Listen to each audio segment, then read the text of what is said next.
5 ఏళ్లలో చేసిన అప్పులో 52.43% ఆయన ఇప్పుడే చేసేసినాడు ఈ 13-14 నెలలకే. నేను అడుగుతా ఉన్నా, ఈ డబ్బంతా ఎవరి జోబీలోకి పోయింది? ఎవరికి ఒక స్కీమ్ ఇచ్చింది లేదు, ఎవరికి ఏ మంచి చేసింది లేదు. ఈ డబ్బంతా ఎవరి జోబీలోకి పోయింది? అయినా ఎవరు ప్రశ్నించకూడదు,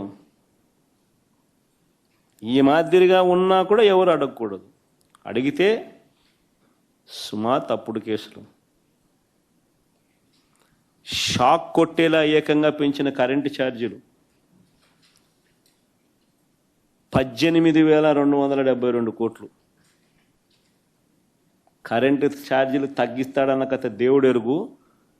కరెంటు ఛార్జీలు ఈ 13-14 నెలల్లో ఆయన పెంచింది 18,272 కోట్లు. మేము ఉద్యమం చేసినప్పుడు 15,000 కోట్లు అయితే ఈ రోజుకి అది 18,272 కోట్లకు ఎగబాకింది. అది ఒకసారి స్లైడ్ పెట్టుమా ఒకసారి. ఆ కరెంటు ఛార్జీలు fuel and power purchase cost adjustment కింద FPPCA అంటే fuel and power purchase cost adjustment కింద రకరకాల తేదీలలో ఆయన ఇచ్చిన బాదుడు 18,272 కోట్లు.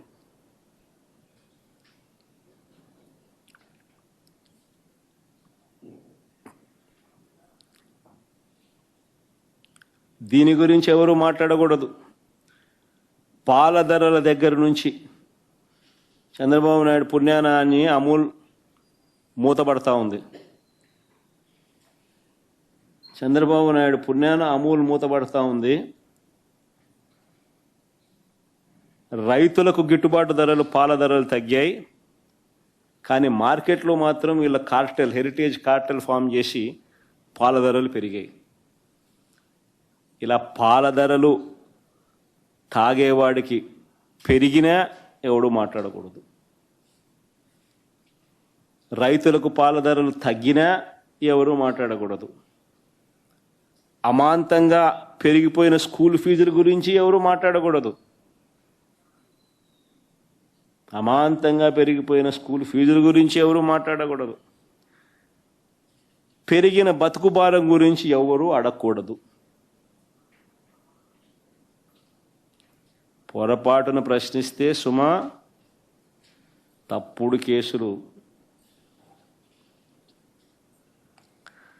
స్కూళ్ళల్లోనూ ప్రభుత్వ హాస్పిటల్లోనూ నిలిచిపోయిన నాడు నేడు పనుల గురించి ఎవరు మాట్లాడకూడదు. స్కాములు చేస్తూ తన వాళ్లకు తెగనమ్ముతున్న కొత్త మా హయాంలో తీసుకువచ్చిన ప్రభుత్వ మెడికల్ కాలేజీల గురించి ఎవరు మాట్లాడకూడదు. పోర్టులు, ఫిషింగ్ హార్బర్లు అన్నీ కూడా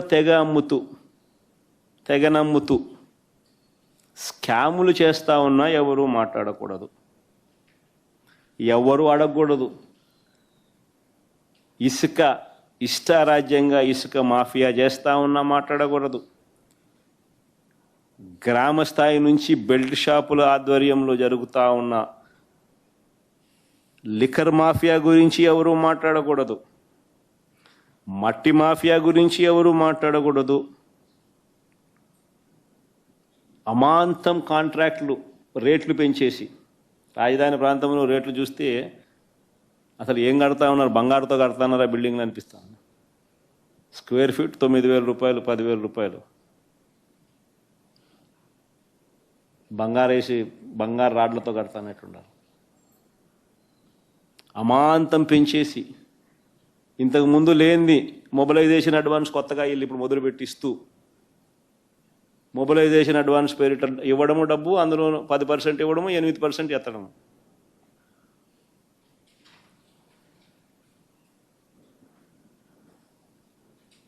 నాణ్యత లేని పనులు జరుగుతూ ఉన్నా ఎవడో మాట్లాడకూడదు. లూలు లాంటోళ్లకు, ఉర్సా లాంటోళ్లకు రూపాయికే భూములు ఇస్తా ఉన్నా, కారు చౌకగా అయిన భూములు ఇస్తా ఉన్నా ఎవరు మాట్లాడకూడదు, ఎవరు ప్రశ్నించకూడదు. మేము ₹2.49 మేము గతంలో ఎప్పుడూ జరగని విధంగా రాష్ట్రానికి మంచి చేస్తూ మేము పీపీఎల్ చేస్తే నానా యాగీ చేసిన వీళ్ళు ఈరోజు ₹4.60 వీళ్ళు పీపీఏ చేసుకున్నా ఎవడు మాట్లాడకూడదు, ఎవడు ప్రశ్నించకూడదు.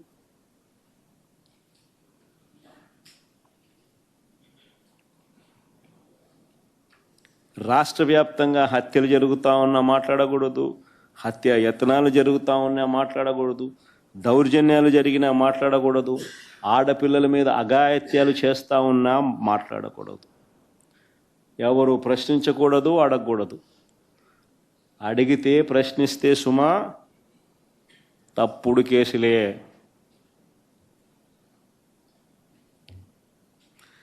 కానీ చంద్రబాబు నాయుడుకి ఈ సందర్భంగా ఒక్కటైతే నేను చెప్తున్నా, అయ్యా నువ్వు ఎన్ని తప్పుడు కేసులు పెట్టినా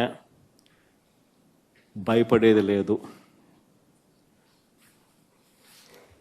ప్రజల తరపున మా పోరాటం ఆగేది లేదు. నీ ప్రభుత్వం కన్ను మూసుకొని కన్ను తెరిస్తే మహా అయితే ఇంకా 3 ఏళ్ళు ఉంటుంది. దాని తర్వాత మాత్రం వచ్చేది మేమే. నీవు పెట్టే కేసులకు, నీతో పాటు నీకు పావులుగా మారిన అధికారులకు ఇద్దరికీ వార్నింగ్ ఇస్తూ ఉన్నాం. వడ్డీతో సహా మీరంతా చెల్లిస్తారు. ఏదైతే మీరు ఎత్తుతున్నారో అదే పండుతుంది. ఇది మాత్రం మర్చిపోవద్దండి.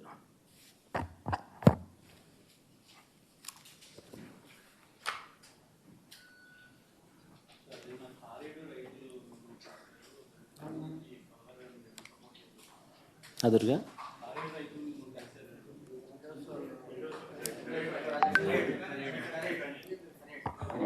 ఖరేడు రైతులకు సంబంధించిన విషయంలో కూడా అంతే. అసలు ఖరేడు రైతులకు సంబంధించింది ఒక విచిత్రమైన విషయం.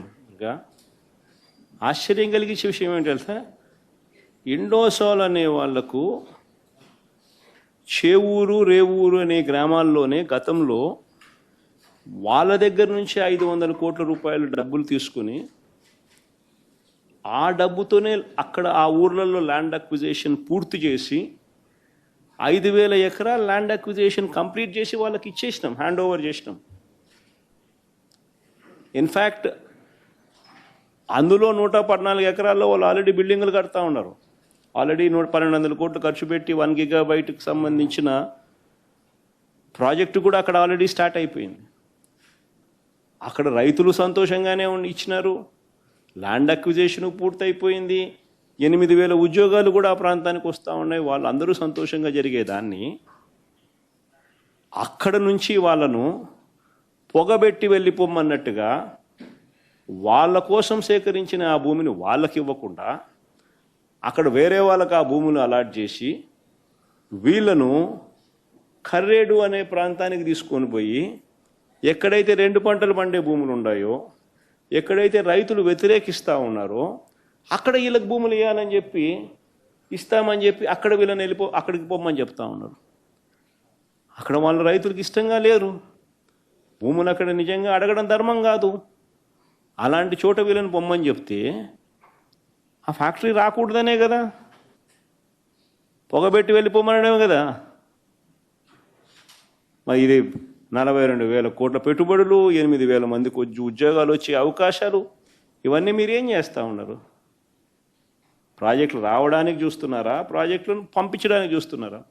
ఒకవేళ ఇదే బీపీసీఎల్కు మీరు ల్యాండ్ ఇవ్వాలనుకుంటే ఇంకా వేరే ల్యాండ్ లేదా? గవర్నమెంట్ ల్యాండే ఉంది అదే జిల్లాలోనే, పక్క జిల్లాలోనే. ఇదే కృష్ణపట్నంలోనే ఇదే ఈనాడు రామోజీరావు గారి వియ్యంకుడికే 10,000 ఎకరాలు ఉన్నాయి. ఇయ్యచ్చు కదా, పక్కనే ఉంది. ఇంకా ప్రకాశం జిల్లాలో గవర్నమెంట్ ల్యాండే కొన్ని వేల ఎకరాలు ఉంది, ఇంకా అక్కడ ఇయ్యచ్చు కదా. అక్కడెక్కడ బీపీసీఎల్కి ల్యాండ్ ఇవ్వకుండా తీసుకొచ్చి ఆల్రెడీ అక్వైర్డ్ ల్యాండ్, వీళ్ళ కోసం అక్వైర్ చేసిన ఈ ల్యాండ్లో ఇక్కడే వీళ్ళని తీసేసి ఇక్కడే వీళ్ళకి ల్యాండ్ ఇచ్చి వీళ్ళను కాంట్రవర్సీ ఉన్న చోటికి వీళ్ళ ప్రాజెక్ట్ను అక్కడ పెట్టించే కార్యక్రమం చేస్తూ ఉన్నాడనంటే అసలు ఈయన కుట్రలు అన్నది ఏ స్థాయిలో ఉన్నాయనే దానికి అర్థం ఇది. పరిశ్రమలను ప్రోత్సహించడానికి ఈ మనిషి లేడు. పారిశ్రామికవేత్తలను బెదిరించి వాళ్ళతో సొమ్ము చేసుకునే దానికి ఈయన ఉన్నాడు. ఈయన పుణ్యానాన్ని ఇప్పటికే కుమారమంగళం బిర్లా అల్ట్రాటెక్ సిమెంట్ ఒకసారి మా కడపలో పరిస్థితి చూస్తే వారం 10 రోజుల నుంచి వాళ్ళు ఫ్యాక్టరీ ఆపినారు. ఇలా కావాల్సిన కాంట్రాక్ట్ వేయడం లేదని. కర్నూలులో వీళ్ళు అల్ట్రాటెక్ వాళ్ళు ఫ్యాక్టరీ కడతా ఉన్నారు. దాని కాంట్రాక్టర్ ఎవడు అని అంటే సాక్షాత్తు అక్కడ మంత్రి బీటీ జనార్దన్ రెడ్డి. వాళ్ళ మంత్రికి ఆ కాంట్రాక్ట్ వర్క్ లేకపోతే పని జరగదు.